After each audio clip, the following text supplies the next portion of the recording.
intéressant. C'est un état d'esprit un peu particulier qu'on retrouve peut-être plus en fédéral, non ? Oui, complètement. Moi, aujourd'hui, ça fait pas longtemps que je suis professionnel, beaucoup moins de temps que Guillaume, mais je revis un peu ce que je vivais à Groyer, en tout cas en Fédéral 1, où c'est une bande de potes qui se régalent et qui ont envie d'aller dans le même sens. Et les joueurs nouveaux qui arrivent, ils sont obligés de s'y greffer parce que ça fait partie du groupe et c'est l'ADN du groupe. Donc voilà, c'est vraiment un esprit de camaraderie, même d'école, quoi. On se croirait dans un internat d'école, c'est ça qui est marrant, quoi. On a l'impression de se répéter parce qu'on insiste là-dessus à chaque fois, mais c'est vachement précieux. Puis ça doit être super bien de le vivre en top 14, Guillaume Ribes. Ah oui, bien sûr. Après, on est que des joueurs qui ont connu des petits clubs. Je vois, il n'y a pas de stars dans l'équipe, même si on a des Fidjiens en ce moment qui sont au-dessus du lot. Mais je veux dire, ils ont connu des petits clubs comme tout le monde et on garde cet état d'esprit qui fait partie du rugby et des valeurs du rugby. Et tout le monde trouve sa place là-dedans. Et puis c'est plus marrant à vivre au quotidien. Et puis au niveau des résultats, ça a forcément un impact. Oui, bien sûr. Bon, après, pour le moment, les résultats sont en nos faveurs, mais il faut garder la tête froide et faire attention que les faux pas arrivent vite. Alors, vous l'avez dit en tout début d'émission, vous vivez bien la concurrence qu'il peut y avoir entre vous, parce que vous avez beau bien vous entendre, il y a quand même concurrence. Oui, il y a concurrence. Depuis le début de l'année, Guillaume a beaucoup plus débuté. Moi, ça, c'est sûr, je suis un compétiteur et comme Guillaume, et on a chacun envie d'apporter notre pierre à l'édifice. C'est pas pareil quand on commence avec le 2 et le 16, mais après, une fois que l'équipe est faite, on range notre frein, puis une fois qu'on rentre, c'est fini, quoi. Je veux dire, on fait partie de cette équipe, c'est déjà beaucoup. On connaît la chance d'être en top 14 et de jouer en plus. Et le fait qu'on s'entende bien, on peut échanger. Et, voilà, peu importe le numéro dans le dos, au final, on compte autant l'un que sur l'autre et l'équipe aussi, donc on avance comme ça. Au moment où les coachs annoncent qui va débuter, etc., vu que vous vous connaissez super bien, que vous vous entendez bien, il y a besoin d'aller un petit peu vers l'autre ou il n'y a plus besoin, ça vous êtes déjà passé au-delà de tout ça? Non, on passe outre. Maintenant, le choix du coach est fait et annoncé. Donc bon, on sait que si on ne joue pas le week-end après ou le week-end qui suit, on aura des chances de jouer. Donc voilà, c'est annoncé et on sait le travail qu'on a à faire quand on est remplaçant ou titulaire quand c'est le cas. Et puis on a la chance aussi quand même jusque-là, à la 50, 60e, on rentre, quoi. Il y a des clubs qui font tourner peut-être 2 minutes à la fin, 5 minutes et c'est vachement agréable quand on est joueur de rentrer, de pouvoir amener un plus ou au moins plus de fraîcheur au moment opportun pour l'équipe. Puis il n'y a pas d'état d'âme, quoi. Vous y allez à 100%. Je pense que là, à ce niveau-là, ça c'est bien, Mickaël Nicolas. Oui, en même temps, c'est vrai que comme ils le disent, ils ont l'avantage d'être sur un poste où en plus Louis Acosta, qui fait figure de numéro 3, a été blessé. Donc ils ont un temps de jeu relativement partagé. Il y a des postes, par exemple à l'arrière, où Gaëtan Germain a joué le plus gros temps de jeu de l'effectif, mais aussi les lignes arrière. Il y a des postes comme à l'arrière ou aux ailes, même à l'ouverture, où il y a beaucoup moins de turnover. J'imagine en ce moment qu'un Romain Sola doit davantage ronger son frein que les deux que nous avons là peuvent le faire. Même s'ils ont envie d'être titulaires à la place de l'autre, ils ne sont pas au poste le plus dur à vivre. Donc voilà. François Darros, vous êtes arrivé il y a un petit peu plus d'1 an en tant que joker médical justement de Guillaume Ribes. Et alors qu'à Bayonne, vous n'aviez pas beaucoup de temps de jeu. Comment ça se fait? À Bayonne, disons que je suis arrivé en tant que numéro 3. Voilà, on m'a demandé de faire mes preuves. Je me suis blessé rapidement. Et puis après, le classement était ce qu'il était et quand on est en bas du classement, on fait moins de tournées effectives, on a moins de chance pour nous et puis le peu de rentrées que j'avais fait, je les ai ratés, quoi. Donc voilà, ça s'explique comme ça. Et puis beaucoup de changements d'entraîneurs, les entraîneurs ne me connaissaient pas forcément parce que j'arrive de fédéral et c'est comme ça, c'est légitime et les choses elles se font comme ça. J'ai la chance de rebondir à Brive et ça se passe bien, donc c'est l'essentiel. Voilà, ça se passe bien à Brive. Nicolas Godillon vous fait confiance, les coachs vous font confiance? Oui, d'abord je dirais peut-être qu'ils ont eu d'autres choix au moment où Guillaume s'est blessé en tant que joker médical. Ça aurait pu très mal se passer, ça s'est bien passé. Et c'est surtout le groupe qui m'a porté et qui m'a amené. Voilà. Moi aujourd'hui, je suis un chanceux du rugby, concrètement, c'est clair. C'est de l'importance d'avoir confiance en tant que joueur, mais aussi la confiance qu'on vous accorde au niveau du groupe en général. Ah oui, c'est pas toujours gagné, quoi. Non, c'est pas toujours gagné. Après, ça dépend dans l'état d'esprit qu'on arrive, quoi. Voilà. Je pense que autant Guillaume que moi, on sait d'où on vient, donc on n'a pas de légitimité à jouer ou à pas jouer. Ça, c'est le choix des coachs, il faut le respecter, c'est tout. Donc vous confirmez, vous vous sentez bien à Brive, que ce soit au CAB ou dans la ville de Brive? Oui, tout à fait. Et justement, Guillaume Ribe, 5e saison au CAB, l'état d'esprit du groupe, il a tant changé que cela depuis? Oui, il a beaucoup évolué, la mentalité du groupe a évolué. Moi, mes premières années qu'on est arrivé ici, il y avait beaucoup plus de barrières sur la langue déjà, parce que il y avait beaucoup plus d'anglo-saxons, donc la barrière de la langue faisait que ça faisait enfin pas des groupes, mais ça faisait pour se parler c'était plus compliqué. Donc maintenant les cours de français sont obligatoires, sont respectés. Donc c'est vrai que du coup quand on parle tous la même langue, déjà ça facilitait les choses. Et voilà quoi. Non, mais après on le voit aussi sur le terrain que la mentalité a bien changé quoi. Parce que c'est quand on voit les performances qu'on fait maintenant avec un budget et une équipe sur le papier, je parlais parce que ça qui est beaucoup moins forte qu'il y a 4-5 ans avec des stars et qu'on joue le maintien. Et je veux dire que on le voit sur le terrain quoi. Bon, prendre des cours de français c'est bien, mais parler le français c'en est une autre. Vous sentez qu'ils bossent bien là, vos coéquipiers? Franchement, ils font des gros efforts, je trouve. Depuis moi que je suis là, à Bayonne, pour avoir connu Bayonne et sûrement Guillaume aussi avant à Brive, mais pour se parler, c'était différent, quoi. Bon, allez, une question pas piège, mais si vous pouviez définir ou plutôt la meilleure qualité et défaut de votre coéquipier et néanmoins ami. Et François Darros et Guillaume Rive. Ah oui, c'est dur, je l'ai prévenu. Il fallait prévenir ça. Ouais. Fallait qu'on prépare. Sur le terrain ou en dehors? Les deux sont possibles, allez-y. Vous pouvez vous lâcher. Oh là là. Alors, une qualité à défaut? Ouais. Oh. C'est dur. Il faut y aller, c'est bon. Une qualité sur François, il veut toujours sortir. C'est le premier sortant, alors c'est une qualité. Il est toujours dehors. J'ai pas le choix, parce que je suis obligé de suivre Guillaume, donc c'est une bonne qualité aussi. Alors, défaut de Guillaume, je sais pas, non, il n'y a pas. Il est parfait, il n'a aucun défaut. Non, disons que nos défauts, c'est sûrement aussi nos qualités. Donc voilà, on est râleur. Non, je pense que notre défaut à tous les deux, c'est qu'on est râleur. On n'aime pas quand ça ne va pas dans le bon sens. Quoi. Voilà, je pense que ça, c'est c'est un défaut en commun. Quoi. C'est un bon défaut, ça. C'est à mettre sur le CV. On est râleur. Ou alors notre plus gros défaut, c'est notre qualité. Ouais. Ils sont beaux. Ou alors, il faudra demander à nos femmes. Vous avez toujours été talonneur? Vous avez toujours voulu être talon, Guillaume Rive? Oula, non. Je suis passé par la force de la taille au talonneur, mais non, j'ai eu commencé 9, après j'ai eu un peu 3e ligne, un peu centre, et puis après on a vite arrêté, et on m'a dit talonneur. Et vous, François Darros? Et moi, je suis arrivé à Mini à Gaillac, et il y a un entraîneur qui s'appelle Patrice Lisan qui m'a dit toi, tu seras toujours talonneur. Voilà. Alors, j'ai pas eu le choix. Je suis un peu passé pilier gauche, mais très rarement. Et est-ce qu'il y a un poste qui, en dehors du talon, vous aurait fait rêver, vous seriez aimé occuper? Guillaume Rive? Moi, personnellement, non.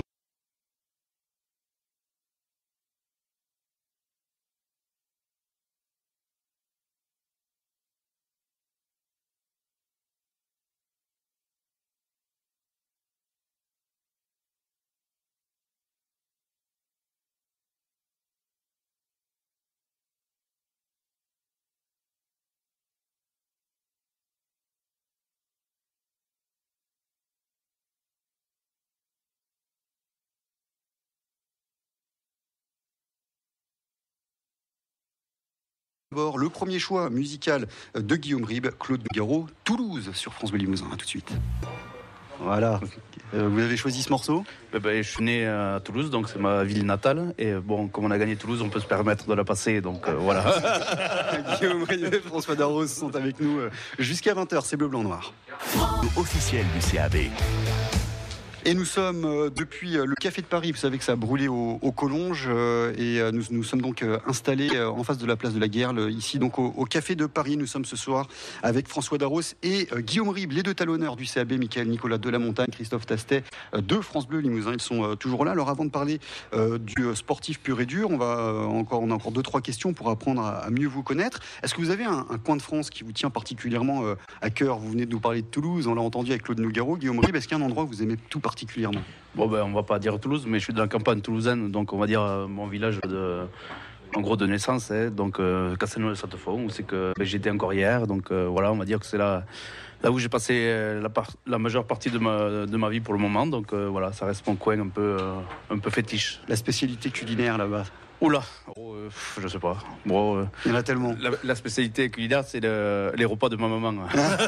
D'accord, très bien. Et vous, François Darros, il y a un coin de France qui vous plaît particulièrement? Il y en a deux concrètement, c'est le Tarn évidemment, chez moi. Le Tarn. Le Tarn, pardon, le Tarn. Je dis le Tarn pour que vous compreniez parce que sinon c'est gentil. Le Tarn, donc sur l'île sur Tarn, Payroll plus exactement, où pareil j'ai fait ma jeunesse. Voilà, mon père a quelques terres, le rugby, là où j'ai commencé un peu toutes mes bêtises. Et après évidemment le Pays Basque, voilà, où malgré les 3 mauvaises années que j'ai passées sportivement, où ma femme et moi on s'est vraiment régalé, où on a envie d'y retourner y vivre, quoi. Bon, pareil, même question, le plat incontournable du Tarn.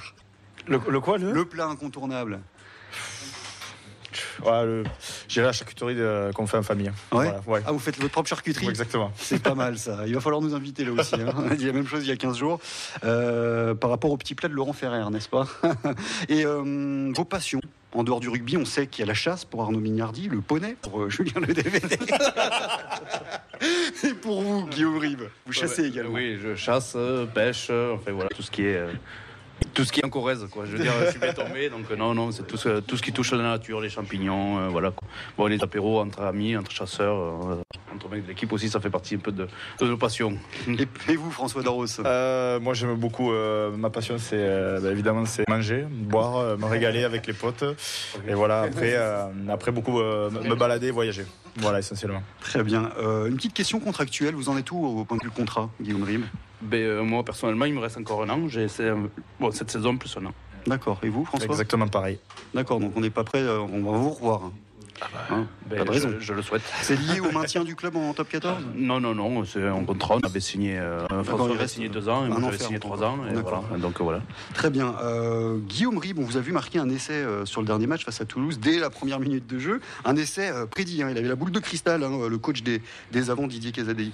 Oui, c'est vrai que chaque fois il nous dit que soit François ou moi qu'on va marquer un essai. S'il le dit à chaque fois, c'est moins drôle. Ah ouais, non, mais il le dit. Non, mais là, il nous avait quand même bien appuyé, bien insisté qu'on marquerait des essais, notamment là, que bon, voilà, sous cette forme, quoi. Voilà, qu'il fallait attendre le ballon qui soit lobé en fond de touche. Et bon, voilà, surtout que c'était la première touche, ça aurait été la 10e, peut-être que j'aurais pas fait attention. Donc j'ai eu la chance que le ballon m'est tombé dans les bras et qu'il n'y avait personne en face, surtout, et que je l'ai marqué. Mais c'était prédit quand même. C'était la semaine, il nous a rangé avec ça, donc on n'a pas le choix. Vous avez dit, ce sera là. Très bien. Et là, il a rien dit encore pour le prochain match face à Biarritz. Pas encore. Bon, il va nous le redire sûrement, mais peut-être il a dit t'as vu, et peut-être ça remarchera, on ne sait pas, on verra bien. En tout cas, ce qui est sûr, c'est que vous avez enchaîné les bons résultats et 2 bons résultats face à 2 grosses équipes. Le point de bonus défensif glané sur le terrain de Clermont, la victoire à domicile face à Toulouse. C'est pas un peu dommage d'avoir eu cette coupure, ces vacances, où il fallait de toute façon recharger un peu les accus, Guillaume Ribe? Il fallait recharger les batteries parce que je vois que avec François, on a joué les 12 matchs possibles, que ce soit Coupe d'Europe ou championnat confondu. Donc pour nous, il fallait vraiment recharger, mais même pour l'effectif, ça fait toujours du bien à la tête de se changer d'air et se vider et penser à autre chose que le rugby, même si c'est notre passion et notre métier. Je veux dire que ça fait du bien de voir autre chose et de voir la famille, de profiter un peu plus de la vie, quoi. François Darros? Oui, c'est sûr, on a raté le seul match qu'on a raté, c'est contre Toulon. Et c'est vrai que quand même, on a fait, en tout cas physiquement, personnellement, j'étais vraiment fatigué. Ouais, concrètement, c'est vrai que la pause a fait du bien. Et c'est vrai qu'on est arrivé sur les tests physiques où Stéphane Poli a été étonné de nos performances. Donc on s'est bien reposé et on a bien rechargé la batterie. Au niveau de la reprise, vous voulez dire? Au niveau de la reprise, vous avez repris mercredi dernier. Ouais. Et ça s'est bien passé là, la semaine d'entraînement, une petite semaine d'entraînement depuis?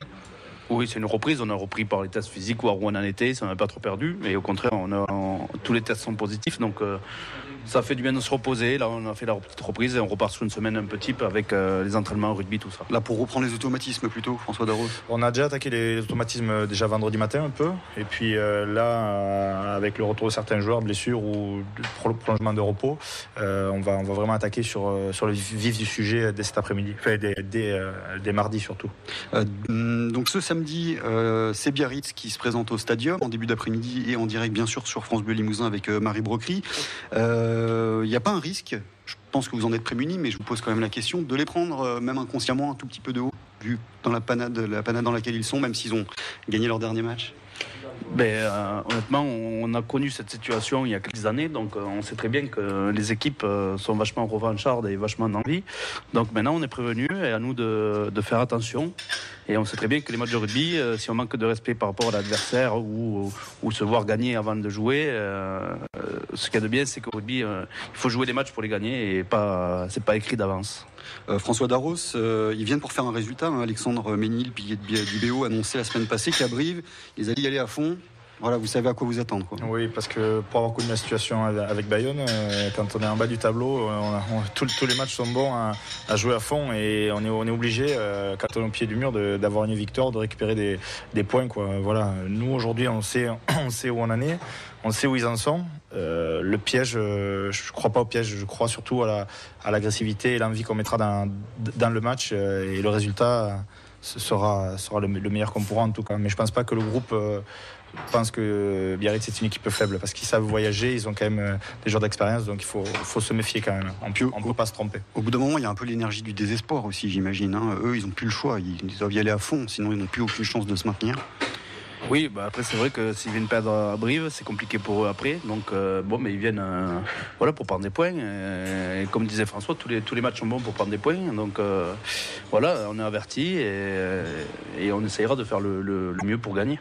Sachant que nous, on n'a pas le choix non plus pour se maintenir. Donc c'est exactement pareil. Et est-ce que ça peut être il y a aussi Oyonnax dans la foulée, mais ça peut faire la bascule. C'est-à-dire si vous battez Biarritz et qui plus est, vous faites un bon résultat du côté d'Oyonnax, le maintien sera quasi en poche, Guillaume Rive? Non, le maintien ne sera pas en poche du tout, parce que si on gagne Biarritz, on sera qu'à 6 victoires, il en faut 10, donc il en manquera encore 4.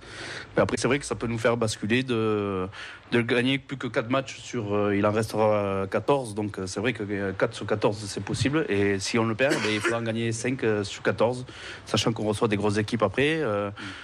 On va dire qu'on aura un peu moins de pression, mais rien ne sera acquis, bien au contraire, parce que l'année qu'on est descendu, on a gagné Toulon, on se voyait maintenu parce qu'il restait 5 ou 6 matchs et il nous manquait 7 ou 8 points à prendre et on n'a pas gagné un match. Donc on sait que il faut gagner et ça sera bien. Je posais la question tout à l'heure, Mickaël Nicolas, de ne pas prendre le BO de haut, etc. C'est vrai qu'il y a du vécu quand même. Il y a eu cette année de la descente, les difficultés parfois à se maintenir. Toute cette expérience peut compter pour ce genre d'échéance. Ça va compter, évidemment. Bon, il y avait déjà eu une crainte possible parce qu'il y avait un emballement médiatique au niveau national légitime par rapport aux performances du CAB dans la semaine avant Toulouse. Là, c'est l'équipe la plus faible du top 14, pas seulement comptablement, mais aussi en termes de production jusqu'à présent. Peut-être que les 2 semaines qui se sont écoulées vont permettre à Biarritz de relever la tête et de trouver un fond de jeu que cette équipe n'a pas eu jusqu'à présent. Mais les brivistes, c'est l'essentiel pour eux. C'est de répondre, comme ils le disent, d'abord dans l'engagement, parce que sur le reste, sur ce qu'ils produisent, ils ont des repères, ils ont de la confiance. Il n'y a pas de raison que ce soit évanoui en 2 semaines. Alors on sait que le BO c'est le club de Serge Blanco qui clame là ces dernières semaines que les arbitres sont contre son club, etc. On n'a pas vraiment fait le même constat, en tout cas les saisons précédentes. Est-ce qu'on peut avoir une crainte à ce niveau-là? Parce qu'on sait que Brive, même si ça va plutôt pas trop mal, les années précédentes, ça a été une véritable catastrophe à certains moments avec l'arbitrage. Moi, je m'avancerai pas trop là-dessus. Ce qu'on peut dire pour Brive et qui est évident pour toutes les équipes depuis un certain temps, c'est que quand une équipe produit du jeu, quand une équipe n'a pas la réputation de jouer le maintien pour jouer le maintien, c'est-à-dire en s'accrochant en défense tant bien que mal, en gros d'être une petite équipe, elle est arbitrée un peu différemment. Donc c'est peut-être plus un bonus pour le CAB, qui a la chance d'être vu comme une équipe qui cherche pas les mauvais coups et un peu à pourrir le jeu. Et puis ce qui peut l'aider aussi, c'est d'avoir un public fort. Les brivistes, ce qui peut les aider, c'est d'avoir un public fort derrière eux. Ils l'ont eu jusqu'à présent. A priori, il n'y a pas de raison qu'il ne l'ait pas et qu'il n'y ait pas plus largement, entre 10 et au moins 11 000 personnes samedi encore pour pousser derrière eux.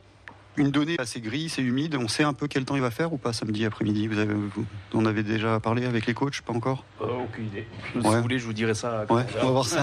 En tout cas, si ça se prolonge, ça va avoir les ballons glissants, etc. Vous êtes habitués, mais c'est une donnée importante. Il me semble que l'an dernier, à cette période, on avait à peu près le même temps. Et au final, on a eu des matchs vraiment dans la boue difficiles où ça s'est bien passé. Donc il n'y a pas de raison que ça se passe pas bien samedi, en tout cas vis-à-vis du temps. Alors là, on vient de nous montrer la météo. Là, on est encore loin du match, donc ça peut changer d'ici là. Mais il vous a montré quoi là Gris sans pluie. Bon, on verra ça. En tout cas, ce qui est sûr, c'est que dans la foulée, il y a un déplacement à Oyonnax. Le CAB, c'est le seul club dans le top 14 à les avoir joués la saison dernière, du côté du Pro D2. C'est un avantage ou pas, Guillaume Ribes, de les connaître déjà un petit peu? Non, moi personnellement, je ne trouve pas qu'il y a d'avantage de les avoir joués. Comme j'ai dit précédemment, les matchs de rugby, il faut les jouer pour les gagner ou pour les perdre. Donc on ira à Oyonnax après Biarritz, mais avant d'aller à penser à Oyonnax, il y a Biarritz à penser samedi et gagnons Biarritz et après on fera l'état des lieux pour aller à Oyonnax. Mais quand même, vous connaissez le terrain, Charles Maton, au mois de novembre, ça peut être quelque chose. Hein. Ah oui, c'est vrai. 1 mètre de neige. L'an dernier, c'est vrai que c'était très beau. C'était mon premier match. Ça a été très compliqué. Donc, on verra bien. On sait où on va. Et d'abord Biarritz. Et après, le reste en suivant. Allez, on va encore écouter un petit peu de musique. Cette fois, c'est un choix de François Darros, Daft Punk sur France Bleu Limousin. On se retrouve juste après pour la suite de Bleu, Blanc, Noir. À tout de suite. Choix donc de François Darros. Vous aimez bien cette chanson, j'imagine? Exactement. Et puis surtout, ça me rappelle, je crois qu'elle est sortie juste avant les demi-finales et finales. Et donc, on n'écoutait que ça. Et c'était bien sympa après la finale. Quoi. Ouais, ça reste une super période. La remontée à Brive, cette finale d'accession du côté de Bordeaux, c'était un superbe après-midi. Ouais, personnellement, c'était incroyable, parce que je ne pensais pas à ça concrètement en arrivant ici. Et puis au final, ça a été magique et c'est très bon souvenir, c'est sûr. Ouais, moi je me souviens de l'avoir vécu sur la pelouse à vos côtés en direct. Ça reste un moment particulier, cette finale d'accession, ce super match, le public briviste, je sais plus, il y avait quoi, 10-12 000 drapeaux et supporters présents au stade Chaban-Delmas. C'était quelque chose, Guillaume Ribes. Je sais pas, moi je ne l'ai pas vécu. Donc, vous étiez absent. Et j'étais dans mon canapé chez moi. Ouais. Voilà. Non, mais il faut, ça reste un souvenir, au contraire, du coup. Je pense que oui, le groupe en parle encore, donc je pense qu'ils ont vécu une formidable aventure. Et ça marque une carrière de rugbyman. Je veux dire, on n'a pas connu 50 finales et gagné, notamment. Donc ça doit rester une belle expérience. Vous avez une amertume de ne pas l'avoir vécu un petit peu Non, parce que ça fait partie du sport. Quand on est sportif, il faut accepter les blessures. Donc j'étais blessé et voilà. C'est Bleu, Blanc, Noir jusqu'à 20h. Nous sommes avec Guillaume Ribes et François Darros. France Bleu Limousin, radio officielle du CAB. Alors on a dit qu'il y avait Biarritz qui arrivait, ensuite Oyonnax, donc 2 matchs très importants pour le maintien. L'objectif, c'est quoi? C'est de prendre dans l'idéal 4 points. Vous avez un objectif chiffré ou c'est en termes de performance? Un objectif, c'est gagner Biarritz et après on verra. Donc c'est 4 points. Parce que Guillaume a très bien résumé. Voilà, 4 points, ce sera déjà bien. Bon, en tout cas, au classement, Brive est 8e, Biarritz dernier, Oyonnax avant-dernier. Si 2 victoires il y a, le CAB pourrait se placer dans les 6 premières places à la moitié du championnat. Vous y pensez à l'Europe ou pas? Là, je vois que ça vous fait sourire. Non, moi, c'est avec des C au Coupe du Bois. Chez moi, on dit ça. Ah, mais c'est bien de couper du bois en même temps. Non. D'abord, on a Biarritz samedi et après, on verra. Il y a le refus, en tout cas, de l'afficher ou vous n'y pensez vraiment pas du tout, François Darros? Non, on n'y pense pas. Concrètement, on n'y pense pas parce qu'on n'a pas le droit d'y penser. Si on pense déjà à ça, c'est qu'on n'a rien compris au rugby et à ce sport. L'objectif, c'est le maintien. On va en rester là pour le moment et les choses, on les verra les 3 derniers matchs. Si on doit se qualifier là, peut-être. Mais pour le moment, je vous assure, c'est le maintien. Ouais, ça serait une erreur de commencer à se faire des films. Ok. Vous avez suivi les 2 matchs du 15 de France face aux Blacks et contre les Tonga? Vous avez regardé ça, Guillaume Ribes? Oui, j'ai suivi les matchs bien attentivement. Donc heureux de la victoire des Français contre les Tonga, même si ça n'a pas été facile. Mais ils renouent avec la victoire, ce qui est bien pour le rugby français. Donc, et notamment comparé au foot, donc c'est bien pour le rugby français. Ouais, cette équipe de France, elle en prend plein la tête quand même, notamment dans les médias, faut le dire, parce qu'il n'y avait pas de victoire, les renouent avec la victoire face aux Tonga. Qu'est-ce que vous pensez, vous, du travail qui est fait avec cette équipe de France, François Darros? Je sais pas trop.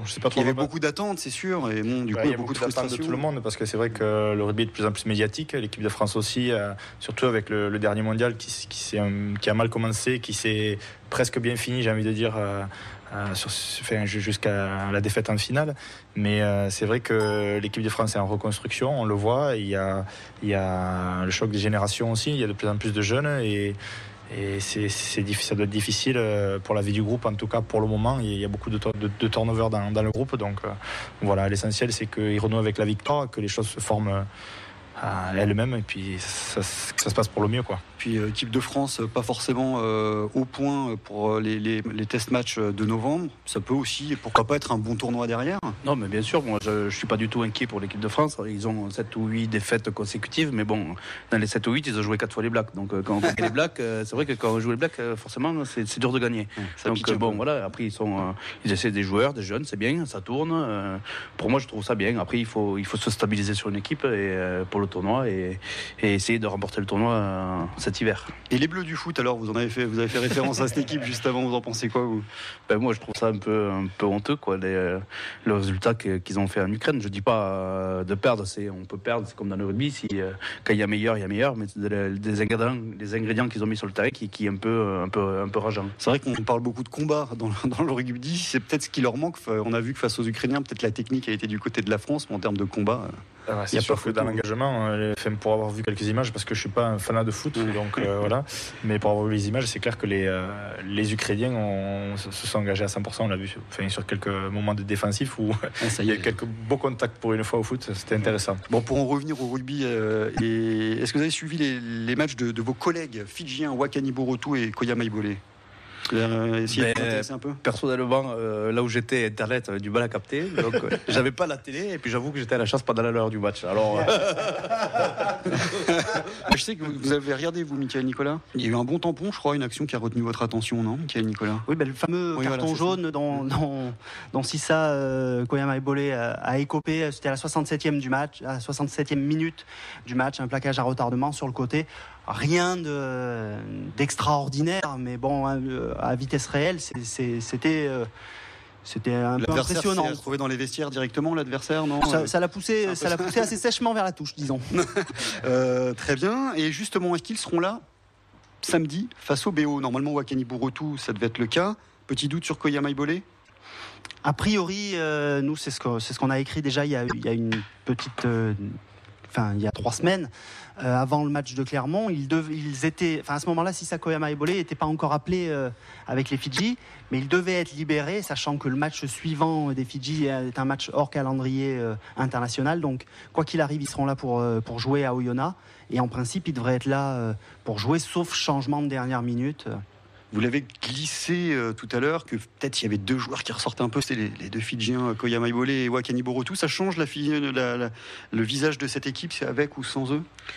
Après, c'est un sport collectif, donc je veux dire que toute l'équipe fait le boulot, mais c'est vrai qu'eux nous font avancer dès qu'ils touchent un ballon ou quoi, ils nous font avancer. Après, chacun son boulot, on leur demande d'avancer, nous on est là pour déblayer et gagner les ballons, tout ça, donc je veux dire que c'est un collectif qui prime, mais c'est vrai qu'actuellement ils sont un peu plus à l'affiche. Après, c'est les 2 seuls internationaux, non, les 3 seuls, les 3 Fidjiens qu'on a, les 3 internationaux qu'on a, donc c'est vrai que c'est un peu les vedettes de l'équipe. Et c'est mieux de les avoir avec soi que contre soi, François Darros. C'est sûr, parce que c'est quand même il vaut mieux les avoir avec... Oui, surtout quand les ballons en main ou même quand ils défendent, il vaut mieux les avoir avec soi. Mais en plus, c'est des joueurs complets parce qu'ils sont aussi autant dans le combat que dans le jeu du ballon, dans la défense, parce qu'on les voit souvent gratter des ballons et...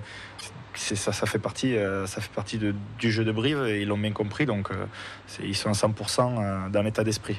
C'est Bleu Blanc Noir avec Guillaume Ribes et François Darros sur France Bleu Limousin. On va bientôt arriver à la fin de l'émission. Donc le 3e Fidjien, en effet, c'est Malakai Bakaniseva. Il a été appelé lui aussi mais n'a pas joué. Dans un instant, les cartons blancs, les cartons noirs, coup de cœur, coup de gueule sur l'actualité du rugby en général, du CAB plus précisément, c'est à vous de voir. Et c'est dans quelques petites minutes après le 2e choix de Guillaume Ribes, Johnny Hallyday, le pénitencier sur France Limousin. Tout de suite. Limousin, votre choix, Guillaume Ribes? C'est un choix pour un petit clin d'œil à la belle famille qui sont fans de Johnny et à Pascal Hallyday qui a été le voir à Paris au Stade de France, tout ça, donc c'est un petit clin d'œil pour eux. Guillaume Ribes et François Darros sont avec nous dans Bleu Blanc Noir. On file vers les cartons. France Bleu Limousin, radio officielle du CAB. Et c'est la dernière ligne droite de Bleu Blanc Noir, les cartons blancs, les cartons noirs, coup de cœur, coup de gueule sur l'actualité du rugby du CAB. Et on commence avec vous, Christophe Tastet. Carton blanc à mon chili con carne à la graisse de canard, il était excellent. Vous en foutez, non? Bon, non, c'est intéressant. Carton noir à mon chili con carne à la graisse de canard. À cause de lui, j'étais en cuisine, j'ai loupé le match France-Tonga. Mais j'ai bien mangé quand même. Que ça va bien. Voilà. La digestion a été... Oui, tout s'est bien passé. Oui, je vous remercie. C'est l'essentiel. Michael Nicolas. 2 cartons blancs pour Brice Dulin qui a fait 2 très bons matchs avec la France. Et aux espoirs du CAB, qui ont gagné une nouvelle fois à l'extérieur hier à Grenoble. Sébastien Bonnet, en fin de semaine dernière, souvenez que depuis qu'il est entraîneur des espoirs, il n'avait jamais gagné à Grenoble. C'est pas une destination facile. Et Anderson Essen, au passage, a encore fait un 7 sur 8 au pied, 20 points qui ont permis, avec un essai de Damien Laverne, d'empocher la victoire. Les Brévistes sont sur le podium de la poule élite. Et le carton noir, on va dire, allez, il est un peu méchant, mais parce qu'il faut qu'il grandisse à Maestri, d'avoir répondu dans le match, parce qu'il risque une très grosse suspension. Et c'est dommage d'avoir un jeune joueur avec un tel talent et qui pète un petit peu les plombs. Enfin, qui pète les plombs. Si il a été bien provoqué, mais qu'il n'ait pas su à ce moment-là se dire stop, j'arrête et je me remets au jeu. Merci Mickaël. Nicolas. François Darros. Carton blanc mais pour Julien Ledevedec, qui devrait passer le permis de chasse en même temps que moi, donc voilà, tout simplement. D'accord. Et ça fait plaisir, Guillaume. Ça en a parlé ce matin. Carton noir à Maestri, c'est dommage pour lui parce que c'est pas un joueur qui mérite ça en tout cas. Voilà, un joueur que j'apprécie pour son combat sur le terrain. Guillaume Ribes. Le carton noir, on va le mettre à l'équipe de France de foot pour leur non-match et leur non-respect de l'adversaire en Ukraine. Et le carton blanc, je voulais le mettre à l'équipe de France de rugby qui avait gagné et aux espoirs qui ont gagné encore à Grenoble, qui sont seconds à un match de moins. Donc, félicitations à eux et ça prouve qu'on a un gros réservoir de joueurs à Brive. Ok, merci à vous. Félicitations aussi aux espoirs. Oui. François Darros et Guillaume Ribes, merci à vous d'avoir accepté notre invitation. On a encore passé un bon moment. C'était Bleu, Blanc, Noir. Merci aussi à Mickaël Nicolas de La Montagne, Christophe Tastet de France Bleu Limousin. Merci messieurs, je vous souhaite une bonne soirée. Je vous dis à très bientôt. Le prochain rendez-vous sport, c'est demain soir sur France Bleu Limousin avec du basket. Fin de la 7e journée de Pro A. 20h45 à Beaublanc. Le CSP reçoit Nancy. Ce sera bien sûr en direct dès 20h05 pour l'avant-match sur France Bleu Limousin. D'ici là, portez-vous bien. Dans un instant, le dernier choix musical de François Darros, Gérard Blanchard et son titre Rock Amadour. Et ensuite, ce sera l'heure des infos. Bonne soirée à vous sur France Bleu. À très bientôt. France Bleu Limousin, radio officielle du CAB. France